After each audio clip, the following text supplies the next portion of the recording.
Okay, what I'd like to do now is to describe the Feynman rules of the theory. And the Feynman rules of this theory are going to allow us to calculate a complete set of correlation functions.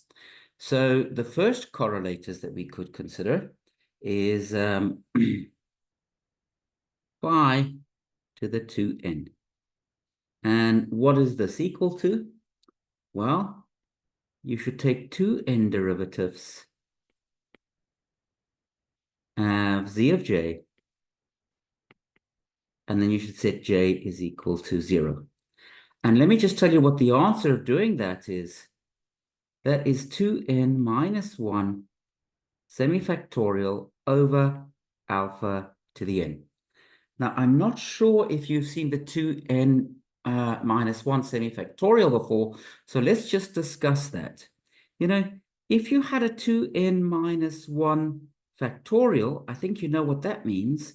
It's 2n minus 1 times 2n minus 2 times 2n minus 3, and you keep going until you get 5, 4, 3, 2, 1. So it's just the product of all of the integers up to 2n minus 1. If you take 2n minus 1 semifactorial, you take only a product of the odd integers. So you would have 2n minus 1 times 2n minus 3 times 2n minus 5, and you would keep going again until you get to 1. So this would just be a product of the odd integers.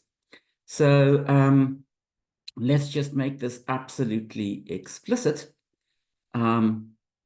Just through a few examples. So phi squared, this would be 2n minus 1. That's just 1 semifactorial over alpha to the n. That means alpha to the 1. And that's just 1 over alpha. That's what we had before. Now let's take phi to the 4. And what is this equal to? Well, phi to the 4 would be 2n minus 1. That's 4 minus 1. That's 3 semifactorial over alpha squared. 3 semifactorial, just 3 times 1, which is just 3 over alpha squared. And then for 6 semifactorial, or the correlator 5 to the 6, this would be 5 semifactorial over alpha cubed. And 5 semifactorial is 5 times 3 times 1. That's 15 over alpha cubed. So I hope by now you've got it.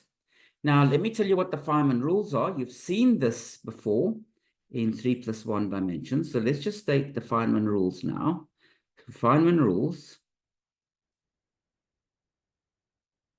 So we draw a dot. Draw a dot for each field. Then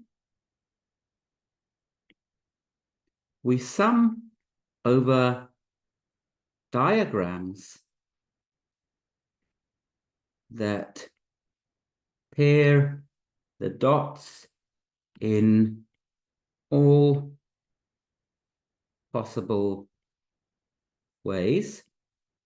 And then finally, every time we have a pair of dots connected by a line, that gets translated into 1 over alpha.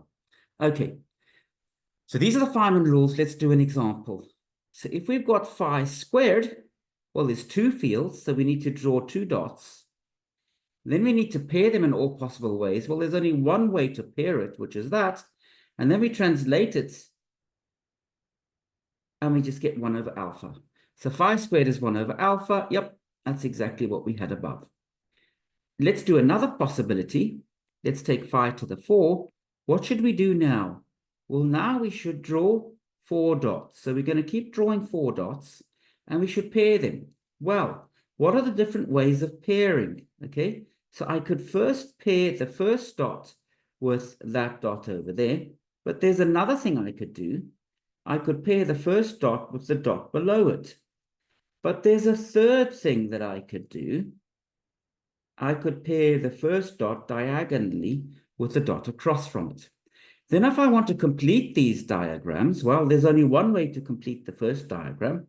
one way to complete the second diagram, and one way to complete the third diagram.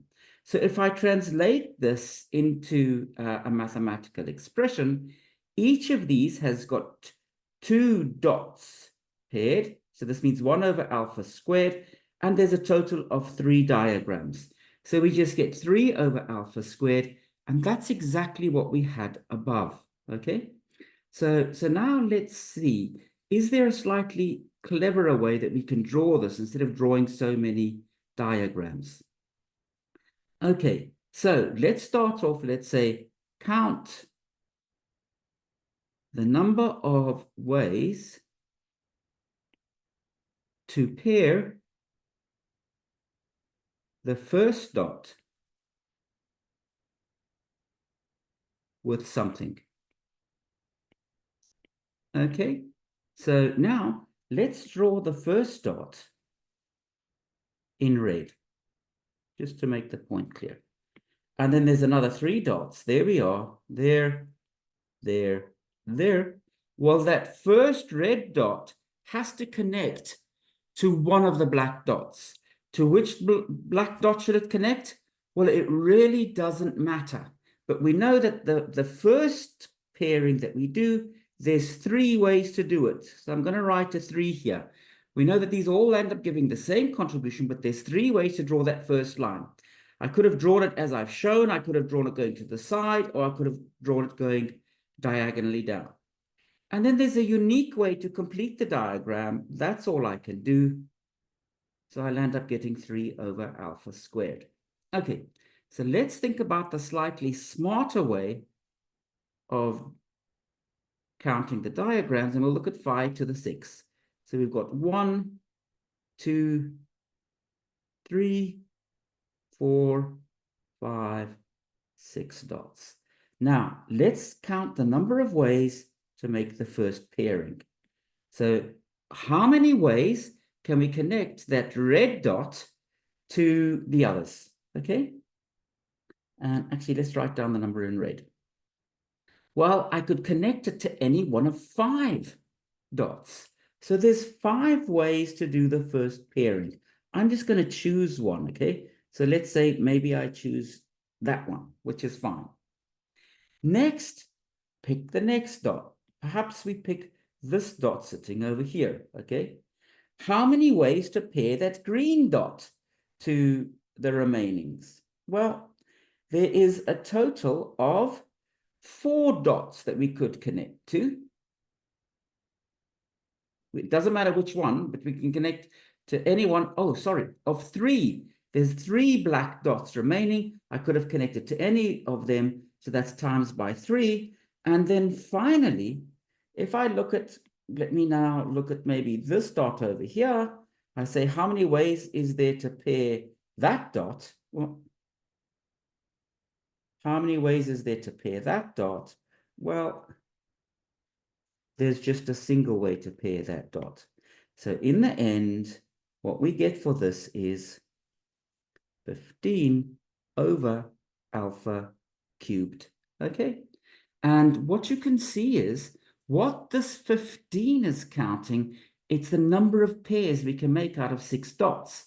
The 3 is counting how many pairs we can make out of 4 dots. And the 1 in the 2-point correlator is counting how many pairs we can make out of 2 dots. So we're always counting the number of pairs. What I invite you to do, if you look at phi to the 2n, you should then draw a total of 2n dots, okay? So this would keep going, this would keep going. So you'd have a total of 2n dots. Then I claim the number of ways of connecting the first dot is 2n minus 1. The number of ways of connecting the second dot is 2n minus 3. And you can keep going until in the end, you will generate 2n minus 1 semifactorial, which is from this formula over here, okay? So you will be able to actually reproduce this formula. Now, this formula is going to be extremely important, and I'm going to use it a lot in the next lecture. So please commit this to memory and make sure that you understand it. That 2n minus 1 semifactorial is simply counting the number of ways to pair the dots. Why are we counting? So why do we count the number of ways to pair dots? So why is it? Well, remember, if we've got phi to the 2n, we need to take 2n derivatives. So you can think of each dot as a d by dj, if you like. So each dot is d by dj. And now let's think about what happens when the d by dj acts. So the first d by dj acting on e to the j squared over 2 alpha, this is what we are acting on, gives a j over alpha, e to the j squared over 2 alpha. And if you now take a second d by dj on j over alpha, this would give us 1 over alpha. Oh, let's just write that a bit better. 1 over alpha. So the point that I'm trying to make is it takes a pair of d by dj derivatives to make a 1 over alpha. So that's why you're counting pairs, okay? It's because you need a pair of them to produce the 1 over alpha. You have to get rid of all of the j's if you're going to get something that's non-zero when you set j is equal to 0. So this is the reason why the rule looks the way that it does. Let's make another comment. What about if we took phi to the 2n plus 1? Well, you can't pair. You can't group an odd number of dots into pairs. So it looks like our rule fails, but actually phi to the 2n plus 1, this is equal to, it'll be the normalization and integral d phi from minus infinity to infinity, e to the minus alpha over 2 phi squared, phi to the 2n plus 1. And notice that the integrand is odd. So this actually vanishes. So you can't group the dots, an odd number of dots into a pair, but actually in this case, phi 2n plus 1 vanishes. Again, this has got an analog in 3 plus 1 dimensions. If in 3 plus 1 dimensions, you considered phi of x1, phi of x2, going all the way up to phi of x2n plus 1, well, you're starting with the vacuum state and you are creating and destroying particles with the fields that you add in, but at the end of the day, you want to get the vacuum state back. Well, if one field can create a particle, a second field can destroy it. So again, we're collecting the fields in pairs. One creates and one destroys.